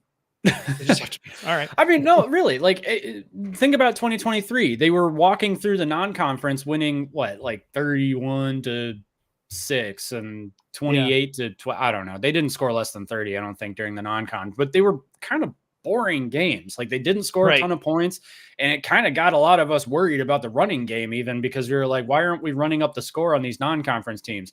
And then they just dog walked the rest of the Big Ten. So, well, I guess except for Ohio State, who kept it close. But we just need to beat New Mexico. Just score more points than New Mexico. I mean, obviously, you want the offense to move the ball. If we move the ball, even if it's slowly and we don't end up scoring a lot of points, fine, whatever. But are we staying on the field on third down? How many yards are we getting per play? Is the running game able to establish itself? How is that left tackle position looking? I'm not as concerned about it as I was, but those are the things you want to look for. I don't really care what the final score is. I mean, obviously, we're going to have some issues if it's a 1 or 2 score game. I think it should be closer to 3 or 4 scores. I mean, I'll be happy with a 35-10 situation. That's not super sexy. I mean, it's definitely not Ohio State numbers, but it doesn't matter. I mean, as long as Michigan doesn't lay an egg and the defense gets the stops, it really doesn't matter what we beat New Mexico by, because we're just going to play the same game against Oklahoma. We're going to try and beat Oklahoma, again, like 31-24 or a 28-17 kind of situation. Like, it's not going to be high flying just yet, because I don't think that they want to put that kind of pressure on Bryce Underwood's shoulders. Now, also, the exact opposite could be true, too. They could be looking at Bryce Underwood like, we got to get him all of the touches. We got to get him all of the throws. He's going to throw 35 times during against New Mexico. That's a lot, but maybe it's, baptism by fire kind of a situation where they get him those reps, and then they go into Oklahoma and he's ready. Right. Okay, just to finish off Big Ten Media Days, Brandon says, but yes, the Big Ten needs Curt Signetti, but maybe he's coaching the wrong program. And weren't we saying that last year, that if he did well at Indiana, that somebody else was going to be looking for him pretty quick? Somebody was joking that maybe Ohio State should look at Curt Signetti if Ryan Day can't beat Michigan. Right after the Michigan game, yeah. I don't know. It would kind of be, honestly, it would be cool to see Indiana become good enough to potentially get into some Big Ten championship conversations. Mm-hmm. But that being said, actually, to EP's point, I don't know if she's still out there, but I mean, Penn State, if they finally get sick of James Franklin and say, look, you got us back from what happened with Bill O'Brien and all that, but we're not beating the elite teams. We're not winning the big games. Maybe they bring in somebody fresh with a little bit of an attitude like Curt Signetti, and maybe he brings some players with him. Maybe he brings a change of philosophy. Maybe he brings in the fact that he just doesn't give a crap and he's just going to throw spaghetti at the wall and see what sticks. And either he's going to win and it's going to be crazy, or he's going to lose, but he's going to drag you down in the mud with him. I mean, I don't know. That would be interesting. All right, before we get into our last topic, because it is getting late now, but we did want to talk about Joel Klatt believes in Michigan. Before we do that, I just wanted to point out that the poll that we have running in the chat, which is which team is going to be the next member of the 1,000-win club, is it going to be Ohio State, 991 wins with that asterisk there because of the it might only be 978. They cheated. Alabama has 988 wins. So currently the poll sits at 2/3 here. 67% have Ohio State and 33% have Alabama. So if there are any Alabama fans out there that want to add to that poll, now is your chance. We will finish that one off at the end of the show. Also, we appreciate everybody out there watching. Don't forget to like and subscribe if we have earned that. We appreciate it. And memberships are also available for 99 cents, and we're trying to figure out what to do with those. If we earned it. If Did we we? earned it, we didn't earn it. We kind of walked away from the jokes there in the last few minutes, so I don't know if we've kept up the funny. Well, people don't come for the funny. They come for, good content. No. And that's exactly what we deliver. Hey, there's the funny. Okay. Joel Klatt believes in Michigan. So Joel Klatt said the other day on Fox Sports, Joel Klatt said he is bullish on Michigan's bounce back potential in 2025. Mm-hmm. Despite an 8-5 record last season and despite the hammer that is about to destroy Michigan into oblivion, Klatt highlights the Wolverines' elite defense, manageable schedule, and the arrival of Bryce Underwood as the reasons for optimism. He believes Michigan could contend nationally if the offense improves even modestly. It's funny because you think, last year, obviously the defense is what kept Michigan from going 6-6. So if that defense can stay where it is, maybe a notch better. And then if we could just have an offense this year, that would be fantastic. So breaking down his main points, elite defense down the stretch. Michigan allowed just 2 touchdowns over its final 3.5 games. I did not realize that, or I didn't put that together. Yeah. 2 touchdowns in the last 3.5 games, including wins over top 15 teams, Ohio State, Indiana, and Alabama. Well, that's not right. They didn't win against Indiana. Well, that's interesting. I wonder why that came up. Okay. That should be Northwestern. They had wins over Ohio State and Alabama, and then a non-ranked team, Northwestern. Yeah. At any rate, I know we've touched on this a little bit, but how are you feeling about Michigan's defense coming into 25? I mean, I feel great. I think that they're in a really good position. I think that you probably want to see a little bit more depth, just at a couple of positions. I think mostly in the maybe I'll take that back actually, but yeah, I mean, I think that Michigan's defense is going to be incredible this year. But I think that they're going to be better than they were last year because Michigan's offense is going to be at the very least serviceable this year. I think that Michigan's defense statistics maybe there's a possibility that actually they take a step back in terms of like, I don't know if you would call it like actual production or whatever, because Michigan's offense is staying on the field longer than they were last year. I think that overall Michigan's going to play more complementary football is the thing. Ooh, spaghetti. Yeah. Oh, hey, what up, Moose? How's it going, buddy? You mentioned throwing spaghetti against the wall. I did. But yeah, I think Wink Martindale really came into his own towards the second half of the season. I mean, once he adjusted back to the college game, I mean, I was going to say unstoppable, but they were the ones doing the stopping. Like they were really good. And even without Rod Moore in the secondary, they were really good. And actually that tells you something, that maybe Michigan is in a really good spot. If Rod Moore isn't quite back to where they need him just yet, Michigan can still beat a team like Oklahoma. And how do we know that? Well, because this basically same defense beat Ohio State. I mean, don't forget, Kenneth Grant and Mason Graham. Wow. Sorry. Kenneth Grant and Mason Graham played against Ohio State, but they didn't play against Alabama, but also Will Johnson, didn't play either of those games either. And the secondary still played really well against Ohio State.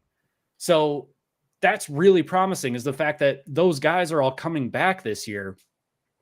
And they're the ones who beat Ohio State. And then even more of them are the ones who beat Alabama. So I feel great about Michigan's defense. Donovan McCulley is the wide receiver coming in. Yeah, from Indiana. Yeah, and then we got Donovan McCulley and Peyton O'Leary. Donovan McCulley is the one. He's 6'5", 200 pounds. Yeah, he is going to be fun to watch. Especially we've got, what is Bryce Underwood is 6'5", 6'4", 6'4". Something like so that. Yeah, 6'4". They'll be able to look over everybody to see each other. All right, so Klatt then goes back and mentions Michigan's offensive struggles in 24. The team couldn't throw the ball effectively last season, but Klatt says even slight improvement could flip close losses into wins. So we've talked extensively about Bryce Underwood tonight. I don't know if there's anything else you want to add to that. We don't necessarily need to go over that again, but how do you feel? I'm more interested, I guess, in this wide receiver room. Let's talk more about McCulley. Do you think Michigan has the wide receivers they need this year for the offense? Need? I don't know if need is the right word. All right. Do they have what they need? Yes, actually. I would say yes. They have what they need, provided other things go right. So they need the offensive line to gel. They need Bryce Underwood to be serviceable. They don't necessarily need Ohio State caliber wide receivers. And in fact, we won a national championship with basically one wide receiver who would have started at Ohio State, Roman Wilson, in my opinion. But with Donovan McCulley, so he's actually 6'5", and he's drawn comparisons to Nico Collins. And it really hasn't been since Nico Collins that we've had a receiver that, we would look at as, that guy's going to be a stud, not just in college football, but possibly even in the NFL. So if Donovan McCulley can be that Nico Collins type guy, and you've also got Anthony Simpson, who has he dealt with a little bit of injury issues. Andrew Marsh is a very promising freshman who's coming back. He's been apparently really impressive. He's very polished with his route running and all that. I mean, if I think even if this wide receiver group is, even just good, then Michigan will be in a really good spot, especially because you saw, Jordan Marshall and Justice Haynes coming in as running backs, and Jordan Marshall had a really good game against Alabama, which means that this offense is going to be very well balanced. So the wide receivers really don't need to be that fantastic. They just need to be on the same page with Bryce Underwood.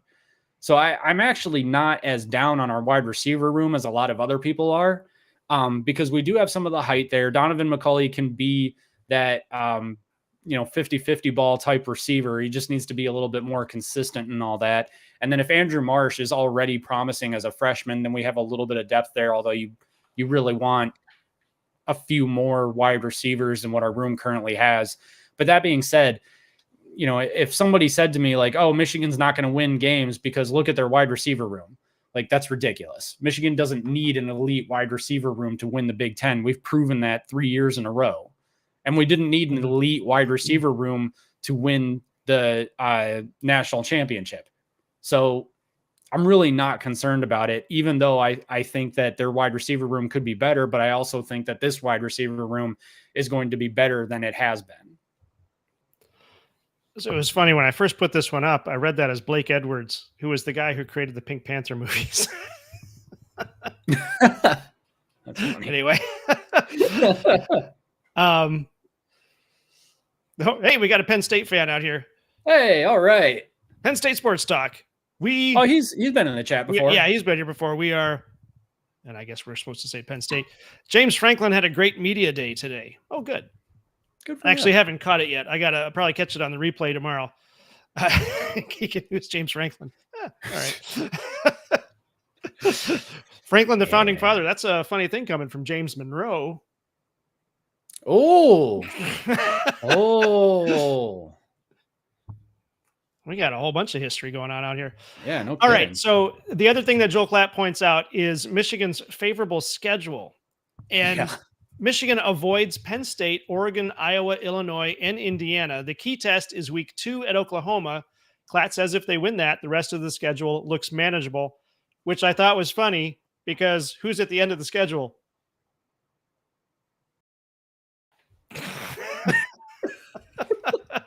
But at any rate, yep. I'm sorry. That was a tasteless joke at Ohio State's expense. And I hope it won't be the last. Jerk. Anyway. It won't be the last. But last season, Michigan had one of the tougher strength of schedules, didn't they? Yeah. I think it was like top 10. So last year, tough strength of schedule, a lot of turnover, and they went 8-5. This year, they still won 8 games. They still won 8 games. This year, not as strong of a schedule. Potentially an even better defense and better offense. So with that favorable schedule, what are you seeing? What are we talking? Wins and losses, ceiling, floor, that kind of thing. I mean, the ceiling is obviously 12-0. The ceiling is 12-0. I think that the floor is 11-1. So to be completely honest, I'm way more confident about Michigan winning against Ohio State than I am about with them winning at Oklahoma. Honestly, even if Oklahoma were a noon game, I'd feel a lot better about that one. And that's kind of a change from what I've felt about Oklahoma over the past couple of months. It's just there's a lot of variables there that need to come together for Michigan. Bryce Underwood needs to have a really good game against New Mexico, and he's got to feel comfortable going on the road against Oklahoma. The defense has to be good against John Mateer. He's a really good quarterback. That being said, I mean, if it's a close loss, all right, cool, fine, whatever. I still think Michigan walks through the rest of their schedule basically undefeated at that point, and then ends the season 11-1, goes to the Big Ten championship against Penn State and beats them. Sorry, Penn State, dude. Please stick around. We like you. We're friendly. But that being said, Oklahoma under Brent Venables has been kind of a mixed bag, and it's not like Bryce Underwood has to go up against Oklahoma's offense. He's got to go up against their defense, and their defenses under Brent Venables have been just a teeny bit sus from what I understand. So, I mean, if they beat Oklahoma, then it's 12-0. They're going 12-0. They're going to win the Big Ten, and they're going to be the 1 seed in the CFP. That's just going to be how it works, in my opinion. I think that USC game looks a little bit sus, but I still think Michigan pulls that one out because at that point, Michigan's already got wins over, New Mexico, Oklahoma, Central Michigan, Nebraska, Wisconsin. They're going to be going into that game 1, 2, 3, 4, 5-0, and USC at that point. Actually, let me pull up USC schedule real quick. Sam Armstrong, the end of the season is the toilet bowl. Yeah. Wait, while you're looking that up, Sabre Garland is going ceiling 12-0. Go blue. Nice to see you, Sabre. Thanks for watching. Dude, USC's schedule is trash. Okay, is theirs even easier than Michigan's? Yeah. I shouldn't say easier. Favorable? Yeah, I mean, for the first 5 games, yeah. They start the season against Missouri State. Then they play Georgia Southern. So that's 2 FCS opponents in a row. Then they go on the road to Purdue, and then they have MSU at home, and then on the road to Illinois. Illinois is going to be sneaky good, but like, really, with those first 4 games, you got 2 FCS teams and then 2 teams that should be in the FCS? Yeah. Well, and that's what Peter makes a good point here, that last year in the Big Ten, teams were 1-8 traveling cross country. Yeah, that's why I don't like the West Coast teams being in the Big Ten. I think that was a mistake. It is a mistake. Yeah. It just doesn't work.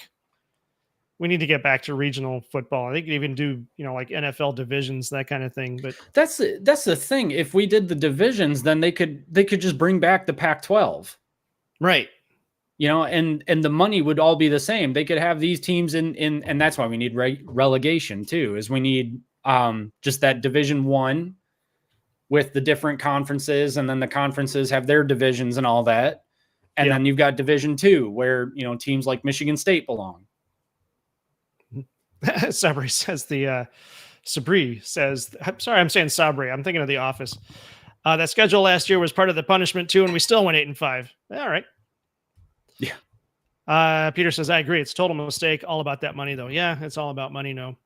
But speaking of road games, so Michigan, I didn't realize this when I looked at the schedule, but Michigan's schedule alternates home and away games all season. Again, this is Joel Klatt talking. They have no back-to-back home games. And success hinges on strong road performances. So this is where I think, even though the schedule is favorable, without having back-to-back home games, they're really, outside of the bye weeks, they're never getting a chance to rest. Yeah. I mean, that's not great for sure.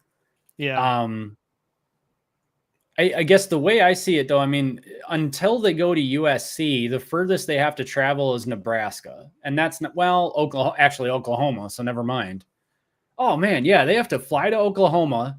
They're back home for Central. Then they have to fly to Lincoln. Then they're back home for Wisconsin. And then they have to fly to LA. Then they're back home for Washington. Then they have to go to the trash can that is East Lansing. And then they have to go to Chicago after Purdue, and then they have to go to Maryland and then back home for Ohio State. Good Lord. Yeah. I hope they've got their Capital One travel miles things, whatever going on, because that's just, they're going to be flying to Italy next year for free. Most of them are under 21, so no, they don't get miles. You have to be 21 or older to get that sucks. Pretty sure you do, yeah. Actually, I don't even like credit cards. Cut up your credit cards, folks. Dave Ramsey for life. Moose says, toughest games, in my opinion, Oklahoma, 50-50, because it's early and Bryce getting settled in. 2 USC, 3 OSU. Fair? Yeah. Yeah. I agree with that. Yeah, just because USC is on the road and Ohio State or Ryan Day has a Michigan problem. Yeah. Because USC 60-40, OSU 60-40. Keegan says it's still 60-40. Devin Ray agrees with you. Nebraska might be a sneaky trap game. Yeah, that's definitely true. I just think I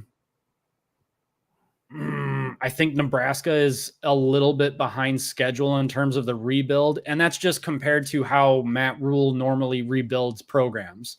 Like normally by year 3, they're looking pretty good. Yeah. But he's in the Big Ten now. He's competing with other really good teams for really good talent.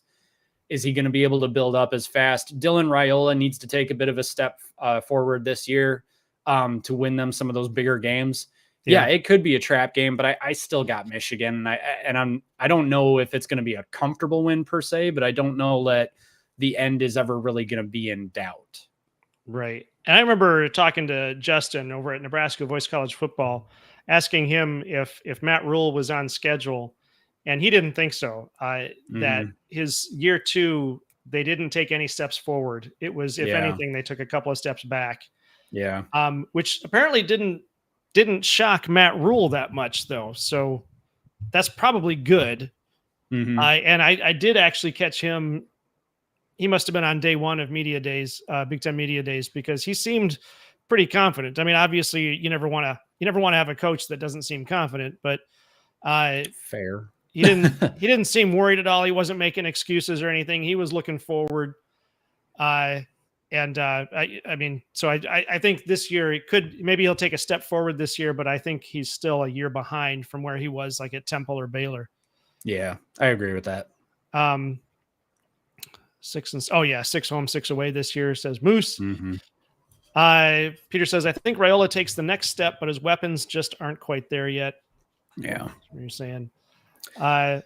Sabri points out defense will win the Nebraska game. Actually, defense is going to win a lot of those Big Ten games. Yeah, I agree with that. Defense is what wins the games in Big Ten. Well, I mean, that's what it used to be. Big Ten wins games, or big defense wins games in the Big Ten. Mm-hmm. That's the way it's been historically.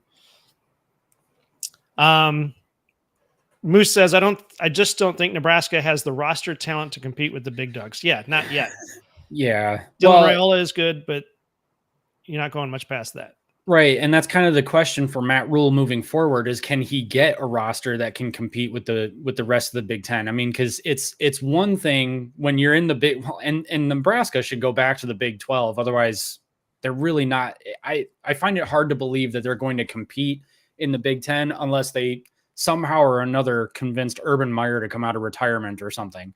Because, I mean, they need somebody really charismatic to come into Lincoln and convince good recruits to come to Nebraska and buy into what they're building there. And Nebraska also needs to get their NIL together too. So, because they need some sort of leverage to come to these kids and say like, look, I understand how this looks right now. I understand that, we're Nebraska and you've got offers from Michigan, Ohio State, USC, and Oregon. And, even now Washington's kind of on the come up this year with Jed Fish making some good moves and all that. Mm-hmm. Why would anyone go to Nebraska? Matt Rule's NFL tenure wasn't necessarily the best either. So is there really a proof of concept with getting getting players into the NFL? I'm not as familiar with his history, so I don't know off the top of my head, but he's got to figure out a way to build up that proof of concept to give to future recruits so that they can start to pull them in. And until that happens, I just don't see Nebraska competing for a Big Ten championship. Yeah. James Monroe says, I live very close to the Coliseum. Might have to go to that game. Ooh. Hey, when we cover the USC game, you could be on the show the next week talking to us about what you saw. So keep that in mind. Warsaw says Rule got his confidence off Coach Prime. Since then, ain't been able to do nothing. All right. Well, yeah. Wasn't it because I think they beat Colorado, didn't they? Oh, that's right. Yeah. Okay. Yeah. Yep. If Underwood is a dog, Michigan will surprise everyone with Wink getting hot the last 2 wins against full squad Ohio and Alabama. Yeah. Yeah. That's what we're hoping, is that this season is a lot like the last 3 games of last season. I was going to say too, all of my apprehension of the Oklahoma game and the USC game, that's contingent on Bryce Underwood being just serviceable. If Bryce Underwood is what we believe him to be and quickly, then Michigan goes 12-0 and it's not particularly close. Yeah. So our poll is sitting at 51 votes. Hey, thanks everybody. 51 votes is really awesome. Appreciate that. All right. And Ohio State has won. I wish I could bring that up on the screen here. I don't know. I'm gonna have to figure out how to do that next time. Lame. Ohio State has 69%. Alabama has 31%. So according to our poll, Ohio State will be the next team to make it to the 1,000-win club, right behind the first team, your Michigan Wolverines. Thank you, everybody, for participating in that. That is, let's see, what else do we have here? 1,000-win club. I think that was about it. So thank you, everybody, for watching. Mac, where can everybody find you on social media? I'm on X, and I guess if you really wanted to, you could follow me there. It's at B1G Team Rivalry, but I post absolute nonsense. Maybe that's, funny to you, so just have at it. Where did we end up with the shirt situation? Oh, I think you were going to do the Oh wait, no. Oh shoot, is B-Dub still out there? He had one. I forget what it is. I will look it up. But I think we were going to go with that the girls' school one that you said. I can't remember the name of it now. Oh, Spellman. Something. Yeah. Spellman. Yep. So I have to get a Spellman shirt. We can go back through the chat and find it. Okay, here's the thing, though. Am I going to get in trouble for that? Because it's an HBCU, and I don't want to get canceled. Nobody's going to know. I don't know if anyone's noticed, but I'm kind of translucent. So say your X account again. What was that? At B1G Team Rivalry, if you want to follow me for some of the dumbest nonsense you've ever seen on X. And that's saying something. That's saying something. You can find me on X. I am at DAWG Team Rivalry. That's Doug Team Rivalry. And I post a lot of nonsense too, but we have fun doing that. And that is going to do it for us tonight. Thank you, everybody, for watching. If we earned your like and subscribe, please give us a like and a subscribe on your way out. Tell all your friends and family about us. Thank you very much for being here. We're at something like 1,830 subs now. The channel has been exploding lately. 1838. 1838. Thank you very much. Like I said, we just like to have fun talking football. We talk all of the Big Ten. We try not to harangue anybody too much. So, we keep the trash talk light. We have fun. And we don't keep the trash talk light. We just try not to be actual haters. Right. I guess. Thank you to our members. Hello to the new members. We're going to figure out what we're going to do with those memberships to make it worth your while. Again, they're only 99 cents. So if you like the show, that's another way to show your support, and we appreciate it. And that is going to do it for us. Still might not be worthwhile. That is going to do it for us. I see you guys in the chat saying good show and all that. Thank you very much. Appreciate it. Mac, take us out. This is the Big Ten Team Rivalry Show. Good night, everybody. Good night, everybody.